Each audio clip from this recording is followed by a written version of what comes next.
Okay, we're going to do the June 24th. It's also day 175 of the 1 Year Chronological Study Bible, and it's the New Living Translation. It's put out by Tyndale. So God gives Isaiah understanding about both the imminent fate of Israel and their fate in the far distant future.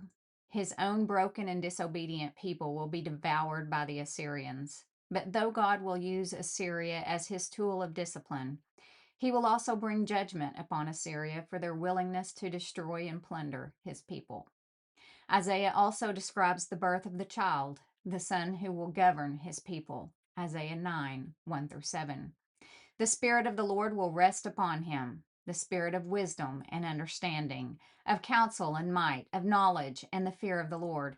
He, the root of Jesse, will be belted with righteousness and faithfulness, and the Gentiles will seek him. This God man will spring forth from a disobedient people, and he will be everything that they are not in order to redeem them. God reigns in human history. Though God's own people, Israel, forsake him and Assyria brutalizes them, God reigns. Isaiah 8, beginning in verse 1. Then the Lord said to me, make a large signboard and clearly write this name on it: Maher Shalal Hashbaz. I asked Uriah the priest and Zechariah, son of Jeberechiah, both known as honest men, to witness my doing this. Then I slept with my wife, and she became pregnant and gave birth to a son. And the Lord said, call him Maher Shalal Hashbaz. For before this child is old enough to say Papa or Mama, the king of Assyria will carry away both the abundance of Damascus and the riches of Samaria. Then the Lord spoke to me again and said, my care for the people of Judah is like the gently flowing waters of Shiloah, but they have rejected it. They are rejoicing over what will happen to King Rezin and King Pekah. Therefore the Lord will overwhelm them with a mighty flood from the Euphrates River, the king of Assyria and all his glory. This flood will overflow all its channels and sweep into Judah until it is chin deep. It will spread its wings, submerging your land from one end to the other, O Emmanuel. Huddle together, you nations, and be terrified. Listen, all you distant lands. Prepare for battle, but you will be crushed. Yes, prepare for battle, but you will be crushed. Call your councils of war, but they will be worthless. Develop your strategies, but they will not succeed. For God is with us. Isaiah 8, beginning in verse 11. The Lord has given me a strong warning not to think like everyone else does. He said, don't call everything a conspiracy like they do, and don't live in dread of what frightens them. Make the Lord of heaven's armies holy in your life. He is the one you should fear. He is the one who should make you tremble. He will keep you safe. But to Israel and Judah, he will be a stone that makes people stumble, a rock that makes them fall. And for the people of Jerusalem, he will be a trap and a snare. Many will stumble and fall, never to rise again. They will be snared and captured. Preserve the teaching of God, entrust his instructions to those who follow me. I will wait for the Lord, who has turned away from the descendants of Jacob. I will put my hope in him. That was an awesome passage, and it's so relevant today. I and the children of the Lord has given me service, signs, and warnings to Israel from the Lord of heaven's armies, who dwells in his temple on Mount Zion. Someone may say to you, let's ask the mediums and those who consult the spirits of the dead. With their whisperings and mutterings, they will tell us what to do. But shouldn't people ask God for guidance? Should the living seek guidance from the dead? Look to God's instructions and teachings. People who contradict his word are completely in the dark. Look to God's instructions and teachings. People who contradict his word are completely in the dark. They will go from one place to another, weary and hungry, and because they are hungry, they will rage and curse their king and their God. They will look up to heaven and down at the earth, but wherever they look, there will be trouble and anguish and dark despair. They will be thrown out into the darkness. Wow. Look to God's instructions and teachings. People who contradict his word are completely in the dark. They will go from one place to another, weary and hungry. And because they are hungry, they will rage and curse their king and their God. They will look up to heaven and down at the earth. But wherever they look, there will be trouble and anguish and dark despair. They will be thrown out into the darkness. Isaiah 9, verse 1. Nevertheless, that time of darkness and despair will not go on forever.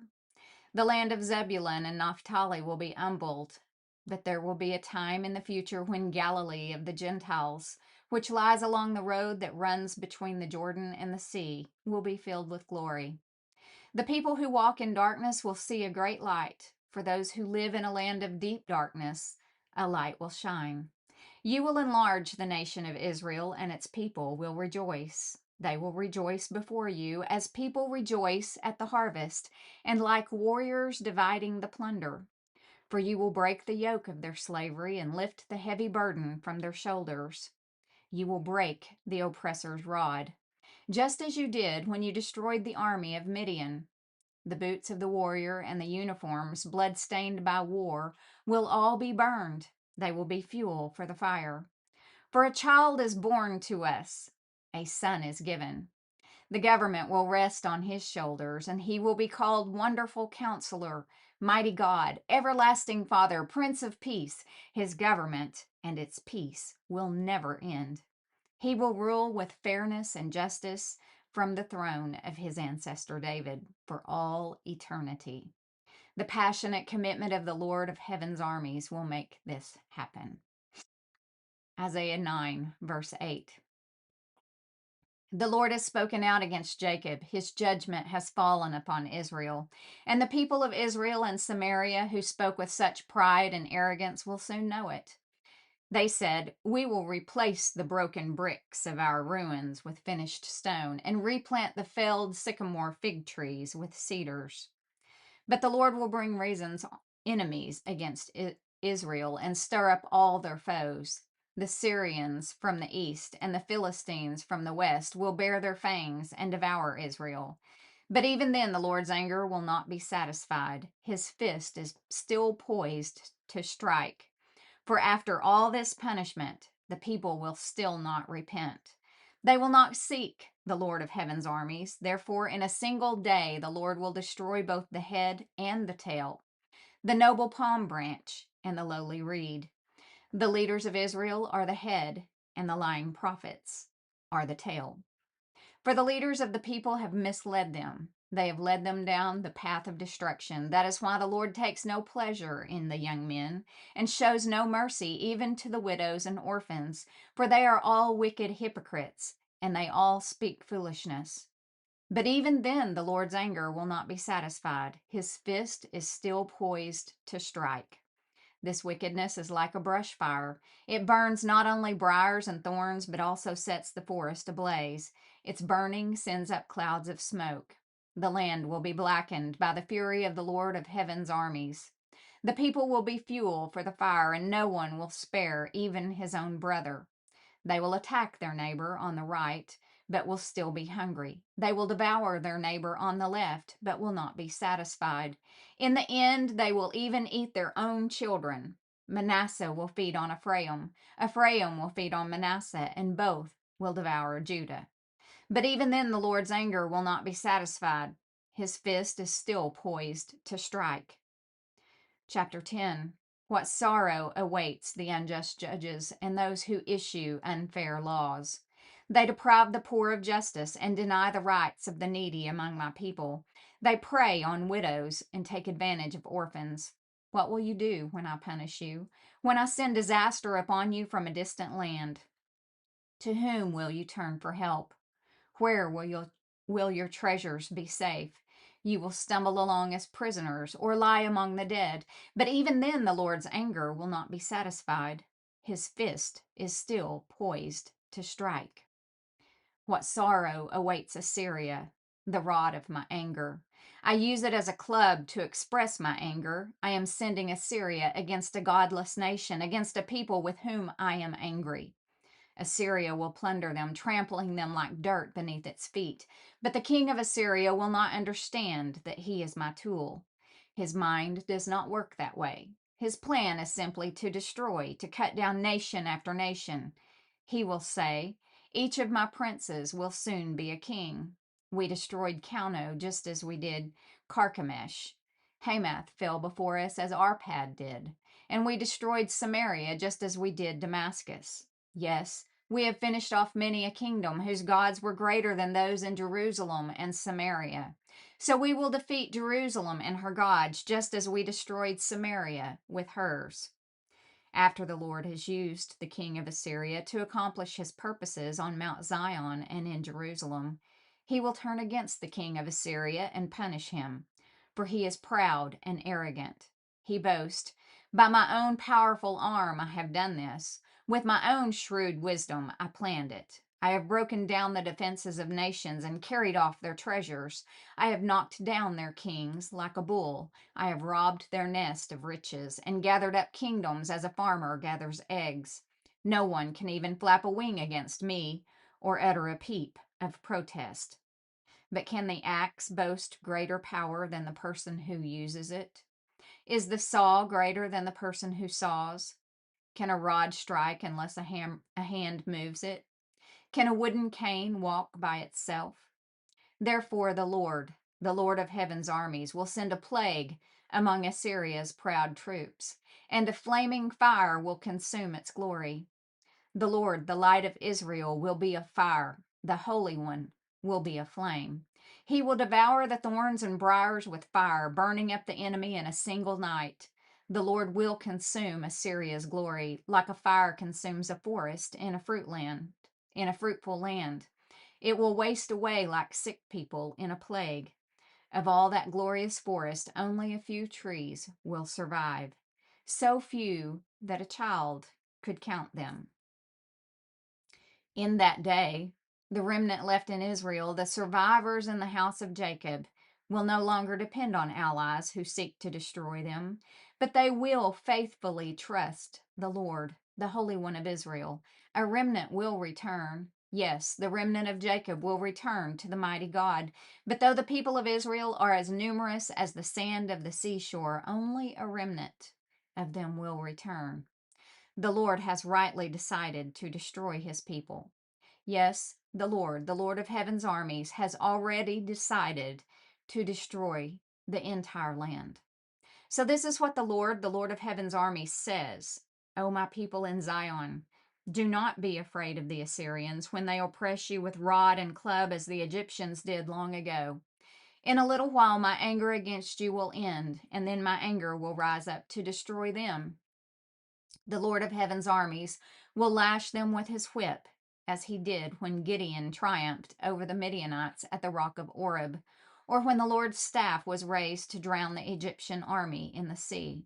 In that day, the Lord will end the bondage of his people. He will break the yoke of slavery and lift it from their shoulders.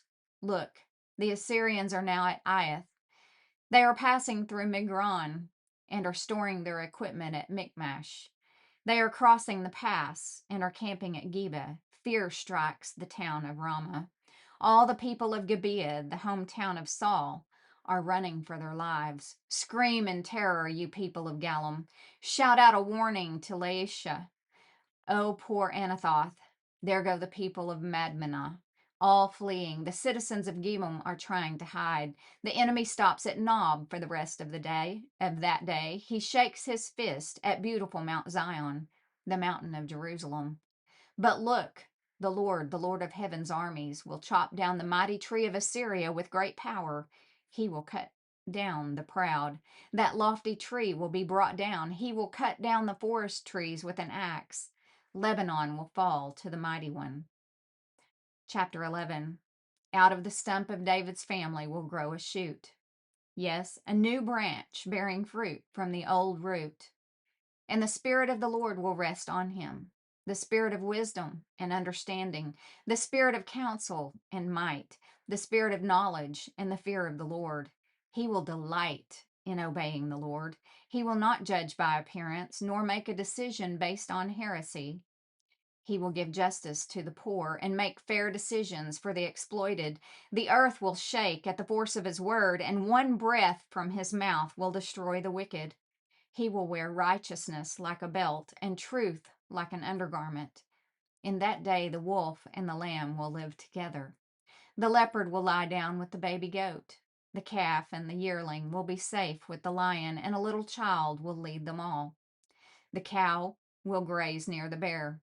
The cub and the calf will lie down together. The lion will eat hay like a cow.